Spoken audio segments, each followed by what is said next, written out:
Motivational സ്പീക്കറും മുൻ police ഉദ്യോഗസ്ഥനുമായിരുന്ന Philip മമ്പാടിനെ POCSO കേസിൽ അറസ്റ്റ് ചെയ്തു. കാസർഗോഡുള്ള ഒരു ലോഡ്ജിൽ വെച്ചിട്ട് 16 വയസ്സുള്ള മാനസിക വെല്ലുവിളി നേരിടുന്ന ഒരു പെൺകുട്ടിയെ പീഡിപ്പിച്ചു എന്നുള്ള പരാതിയിലാണ് ഫിലിപ്പ് മമ്പാടിനെ പോലീസ് അറസ്റ്റ് ചെയ്തിരിക്കുന്നത്. ഫിലിപ്പ് മമ്പാട് മോട്ടിവേഷണൽ സ്പീക്കർ എന്നുള്ള രീതിയിൽ ഭയങ്കര ഫേമസ് ആയൊരു വ്യക്തിയാണ്. അതുമാത്രമല്ല, മഴവിൽ മനോരമയിലുണ്ടായിരുന്ന വെറുതെ അല്ല ഭാര്യ എന്ന് പറയുന്ന റിയാലിറ്റി ഷോയിൽ പങ്കെടുത്തിട്ടുണ്ടായിരുന്നു. ഡോളി ഫിലിപ്പ് ദമ്പതികൾ അന്ന് ഭയങ്കര ഫേമസ് ആയിരുന്നവർ. അപ്പം ഈ പ്രോഗ്രാമിന് ശേഷം ആണ് ഈ ഫിലിപ്പ് ഈ മോട്ടിവേഷണൽ ലഹരിക്കെതിരെയുള്ള ഈ മോട്ടിവേഷണൽ സ്പീക്കർ എന്നുള്ള രീതിയിൽ എല്ലാവരും അത്രയും അറിയാൻ തുടങ്ങിയത് ഈ വെറുതെയുള്ള ഭാര്യ എന്ന പ്രോഗ്രാമിന് ശേഷമാണ്. അതുപോലെ തന്നെ പോലീസ് ഉദ്യോഗസ്ഥനായിരിക്കെ ഇങ്ങനെ മോട്ടിവേഷണൽ ഈ പരിപാടിക്കൊക്കെ പോയത് കൊണ്ട്, അതായത് അതുപോലെ തന്നെ പോലീസ് യൂണിഫോം ഉപയോഗിച്ച് മോട്ടിവേഷണൽ സ്പീക്കിങ്ങിൻ്റെ പോസ്റ്ററും കാര്യങ്ങളൊക്കെ അടിച്ച് അങ്ങനെ എന്തൊക്കെയോ പ്രശ്നങ്ങളൊക്കെ ഉണ്ടായിരുന്നു. അങ്ങനെ പുള്ളി സേനയിൽ നിന്ന് രാജിവെക്കുകയാണ് ചെയ്തത്. അങ്ങനെയാണ് പിന്നീട് ഇതിലോട്ടേക്ക് മോട്ടിവേഷണൽ സ്പീക്കിംഗ് എന്നുള്ള ഒരു ഇതിലോട്ടേക്ക് കൂടുതലായിട്ട് ഇറങ്ങുന്നത്. അപ്പം ഈ ലഹരിക്കെതിരെ പുള്ളി ചെറുപ്പകാലത്ത് ഉപയോഗിക്കാത്ത ലഹരികൾ ഒന്നുമില്ല.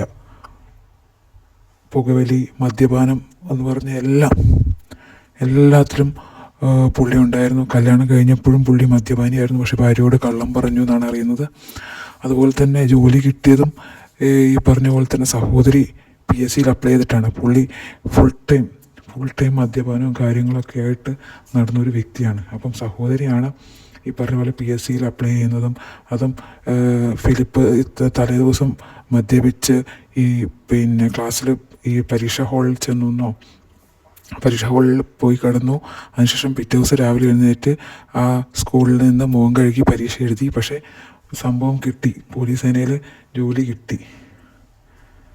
അങ്ങനെയാണ് ഒരു കഥയാണ് അന്ന് കേൾക്കാനിടയായത്. അപ്പം അതിനുശേഷം പിന്നീട് ഭാര്യയ്ക്ക് കൊടുത്ത വാക്കും അമ്മയ്ക്ക് കൊടുത്ത വാക്കും ഒക്കെ ചിന്തിച്ചിട്ട് ആശുപത്രിയിൽ വെച്ച് തീരുമാനം എടുക്കുകയാണ് ചെയ്യുന്നത്, ഇനി ലഹരി ഉപയോഗിക്കില്ല എന്ന് പറഞ്ഞിട്ട്. അതിനുശേഷം ലഹരിക്കെതിരെ ഒരു പോരാട്ടം നടത്താമെന്ന് പുള്ളി വിചാരിക്കുന്നു. അങ്ങനെ ഈ മഴവിൽ മനോരമയിലെ പ്രോഗ്രാമിന് ശേഷം പുള്ളി കുറച്ചും കൂടി ഫേമസ് ആകുമ്പോൾ പുള്ളിയുടെ വാക്കുകൾ കേൾക്കാൻ കുറച്ചുകൂടി ആൾക്കാരുണ്ടാവുമല്ലോ. അങ്ങനെയാണ് പുള്ളി ഈ ഒരു ലഹരിക്കെതിരെയുള്ള പോരാട്ടം ആരംഭിക്കുന്നത്. അപ്പോൾ അതിൻ്റെ പേരിൽ പോലീസ് സേനയിൽ നിന്നൊക്കെ കുറേ പ്രശ്നങ്ങളൊക്കെ ഉണ്ടായപ്പോൾ പോലീസ് സേനയിൽ നിന്ന് രാജിവെക്കുകയാണ് ചെയ്തത്. അപ്പോൾ ഇപ്പം പുള്ളിക്കെതിരെ ഇങ്ങനൊരു ഈ ഒരു പോക്സോ കേസ് വന്നത് പലർക്കും വിശ്വസിക്കാൻ പറ്റുന്നുണ്ടാവില്ല. ശരിക്കും ഇതിൻ്റെ സത്യം എന്താണെന്ന് അറിഞ്ഞൂടാ. ഇത് അറസ്റ്റ് ചെയ്തിട്ടേ ഉള്ളൂ, കാര്യം എന്താണെന്നൊന്നും ശരിക്കും അറിയില്ല.